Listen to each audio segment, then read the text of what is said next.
ప్రపంచమిప్పుడు ఒక అగ్నిపర్వతం మీద కూర్చుంది. ఒకవైపు భయంకరమైన యుద్ధాలు, మరోవైపు ముంచుకొస్తున్న ఆర్థిక మాంద్యం.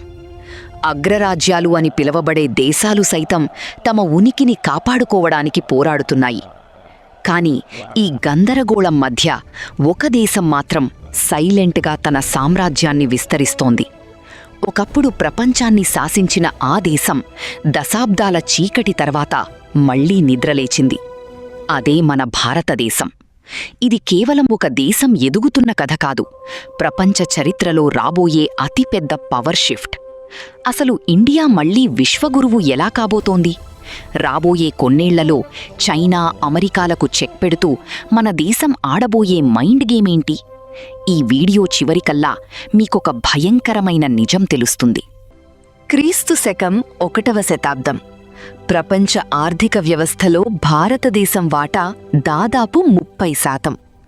నలంద, తక్షశిల లాంటి విశ్వవిద్యాలయాలతో ప్రపంచానికి జ్ఞానాన్ని పంచిన అసలైన విశ్వగురువు మనమే. ఆ కాలంలో ప్రపంచ నౌకా రవాణా మరియు వాణిజ్యం మొత్తం మన దేశం చుట్టే తిరిగేది. మన సంపద చూసి ప్రపంచం అసూయపడేది. కాని కాలక్రమేణా దండయాత్రలు, వలసవాదుల దోపిడీ మనల్ని తీవ్రంగా దెబ్బతీశాయి. మన సంపద తరలిపోయింది, మన జ్ఞానం కాలిపోయింది. 1947 నాటికి బ్రిటిష్ పాలన ముగిసే సమయానికి మన దేశం పూర్తిగా శిథిలమైంది. అప్పటి ప్రపంచం మనల్ని చూసి జాలిపడింది. కాని ఎవ్వరికీ తెలియదు, ఆ బూడిదలోనుంచి మళ్లీ ఒక అగ్ని రాజుకుంటుందని. స్వాతంత్ర్యం వచ్చిన కొత్తలో మన ముందున్నది ఒక చీకటి భవిష్యత్తు. సరైన ఆర్థిక బలం లేదు, ఆధునిక సైన్యం లేదు. అగ్రరాజ్యాలు కోల్డ్ వార్ ఆడుతున్న ఆ సమయంలో భారతదేశం ఏ వైపు నిలబడకుండా నాన్ అలైన్డ్ మూవ్మెంట్ అని కొత్త దారిని ఎంచుకుంది. తన కాళ్లమీద తాను నిలబడటానికి చేసిన తొలి ప్రయత్నమది. 1971 యుద్ధంలో పాకిస్తాన్ను ఓడించి బంగ్లాదేశ్ను విడదీసిన తీరు ప్రపంచాన్ని వణికించింది.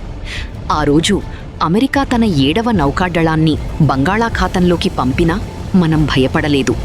సోవియట్ రష్యా సహాయంతో ఆ ముప్పును తిప్పికొట్టి దక్షిణాసియాలో మనల్ని ఎవ్వరూ ఆపలేరు అనే స్పష్టమైన సందేశాన్ని ప్రపంచానికి పంపాము. 1991లో భారత ఆర్థిక వ్యవస్థ కుప్పకూలే స్థితికి చేరుకుంది. కేవలం 2 వారాలకు సరిపడా విదేశీ మారక ద్రవ్యం మాత్రమే మిగిలింది. అప్పుడే ఆర్థిక సంస్కరణలు అనే బ్రహ్మాస్త్రాన్ని ప్రయోగించాము. ప్రపంచీకరణ తలుపులు తెరచి టెక్నాలజీ మరియు సర్వీస్ సెక్టర్లో మన యువత సృష్టించిన సంచలనం సామాన్యమైనది కాదు. ఈరోజు మనల్ని పాలించిన బ్రిటన్ను వెనక్కి నెట్టి ప్రపంచంలో 5వ అతిపెద్ద ఆర్థిక వ్యవస్థగా అవతరించాము. డిజిటల్ ఇండియా, యూపీఐ లాంటి టెక్నాలజీలను చూసి పాశ్చాత్య దేశాలు ఆశ్చర్యపోతున్నాయి. డబ్బు మరియు సాంకేతికత కలిస్తే వచ్చే శక్తి ఎలాంటిదో ఇండియా ఇప్పుడు ప్రపంచానికి రుచి చూపిస్తోంది. భవిష్యత్తుకు ఇదే బలమైన పునాది. ఇండియా ఎదుగుదల చూసి భయపడుతున్న ఏకైక దేశం చైనా. అందుకే మనల్ని సముద్ర మార్గంలో చుట్టుముట్టడానికి స్ట్రింగ్ ఆఫ్ పర్ల్స్ అనే వ్యూహాన్ని రచించింది. శ్రీలంకలోని హంబన్తోట, పాకిస్తాన్లోని గ్వాదర్ పోర్ట్, జిబౌటీలోని మిలిటరీ బేస్, ఇలా హిందూ మహాసముద్రంలో ఒక ఉచ్చు బిగిస్తోంది. ఇది కేవలం వాణిజ్యం కోసం కాదు, భవిష్యత్తులో మనపై సైనిక ఒత్తిడి తేవడానికే చైనా ఈ ప్లాన్ వేసింది. మన పొరుగు దేశాలను అప్పుల ఊబిలోకి నెట్టి వాళ్ల భూభాగాలను తన నావల్ అవసరాలకు వాడుకుంటోంది. కానీ ఇండియా కూడా సైలెంట్గా కూర్చోలేదు. దీనికి మన సైన్యం అద్భుతమైన కౌంటర్ ప్లాన్ గీసింది. చైనాను అడ్డుకోవడానికి ఇండియా అండమాన్ నికోబార్ దీవులను ఒక భయంకరమైన మిలిటరీ బేస్గా మార్చేసింది. మలక్కా జలసంధిని బ్లాక్ చేసి చైనా వాణిజ్యాన్ని ఆపే శక్తి మన చేతిలో ఉంది. కర్ణాటకలో ప్రాజెక్ట్ సీబర్డ్ కింద ఆసియాలోనే అతిపెద్ద నేవల్ బేస్ ఐఎన్ఎస్ కదంబను అత్యంత రహస్యంగా నిర్మిస్తోంది.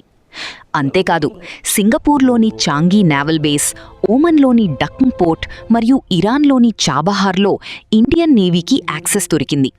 ఇప్పుడు హిందూ మహాసముద్రం మన కంట్రోల్లో ఉంది. ఎవరైనా ఇక్కడ గేమ్ ఆడాలంటే ఖచ్చితంగా మన రూల్స్ ప్రకారమే ఆడాలి. ఇదే అస్సలైన జియోపాలిటికల్ చెస్. ఒకవైపు రష్యాతో పాత స్నేహం కొనసాగిస్తూనే మరోవైపు అమెరికాతో క్వాడ్ అనే కూటమిలో కీలక పాత్ర పోషిస్తున్న ఏకైక దేశం మనదే. ఉక్రెయిన్ యుద్ధ సమయంలో పశ్చిమ దేశాలు ఆంక్షలు విధించినా మనం ఏమాత్రం భయపడకుండా రష్యా నుండి చమురు కొన్నాము. మన అవసరాలే మనకు ముఖ్యమని కుండబద్దలు కొట్టాము. అదే సమయంలో మిడిల్ ఈస్ట్లో కూడా ఇండియా తన పట్టు సాధించింది. ఇజ్రాయెల్తో అడ్వాన్స్డ్ టెక్నాలజీ పంచుకుంటూనే అరబ్ దేశాలతో వాణిజ్యం పెంచుకుంటోంది. ఎవరికీ వంగకుండా అందరితో సమాన స్థాయిలో నిలబడి కళ్లలోకి చూసి మాట్లాడే దమ్ము మనకొచ్చింది. ఇదే విశ్వమిత్ర నుంచి విశ్వగురువుగా మారుతున్న అద్భుత ప్రయాణం. ఒకప్పుడు ఆయుధాలు కొనుక్కునే స్థాయి నుంచి ఆయుధాలు ఎగుమతి చేసే స్థాయికి ఇండియా చేరుకుంది. బ్రహ్మోస్ లాంటి భయంకరమైన మిసైల్స్ను ఇప్పుడు ఇతర దేశాలు మన దగ్గర బారులు తీరికొంటున్నాయి. మన డిఫెన్స్ బడ్జెట్ భారీగా పెరిగింది. మన ఆర్మీ మరింత టెక్నాలజికల్గా అడ్వాన్స్ అవుతోంది. అంతరిక్ష రంగంలో ఇస్రో సృష్టిస్తున్న అద్భుతాలు ప్రపంచాన్ని కట్టిపడేస్తున్నాయి. చంద్రయాన్ మరియు మంగళయాన్ విజయాలు పాశ్చాత్య దేశాల అహంకారాన్ని బద్దలు కొట్టాయి. కేవలం తక్కువ బడ్జెట్తో అసాధ్యాలను సుసాధ్యం చేయడం మనకే చెల్లింది. డిఫెన్స్ మరియు స్పేస్ రంగాల్లో మన ఆధిపత్యం ఇప్పుడు ఎవ్వరూ కాదనలేని సత్యం. 2050 నాటికి ప్రపంచంలో అత్యంత యువశక్తి ఉన్న దేశం మనదే. రాబోయే దశాబ్దాల్లో మనమే గ్లోబల్ సప్లై చైన్కి ప్రధాన కేంద్రబిందువు కాబోతున్నాం. మేక్ ఇన్ ఇండియా కేవలం ఒక నినాదం కాదు, అది ఒక కొత్త ప్రపంచ క్రమానికి గట్టి పునాది. ప్రపంచానికి ఇప్పుడు ఇండియా అవసరం చాలా ఉంది. విశ్వగురువు అంటే కేవలం ఆర్థిక సైనిక బలం మాత్రమే కాదు. యోగా, ఆయుర్వేదం, మన సంస్కృతి ద్వారా ప్రపంచానికి ఒక మార్గదర్శిగా నిలవడం. యుద్ధాలు వద్దు, బుద్ధుడు కావాలి అనే శాంతి మంత్రాన్ని చెబుతూనే ఎవరైనా కన్నెత్తి చూస్తే కళ్ళు పీకే బలం మనకుంది. రాబోయే భవిష్యత్తు ఖచ్చితంగా మనది. ఒకప్పుడు మనల్ని పాలించిన దేశాలే ఇప్పుడు మనవైపు ఆర్థిక ఒప్పందాల కోసం, భద్రత కోసం చూస్తున్నాయి. ఈ మార్పు ఒక రోజులో రాలేదు. ఎంతోమంది త్యాగాల మీద ఈ పునాది పడింది.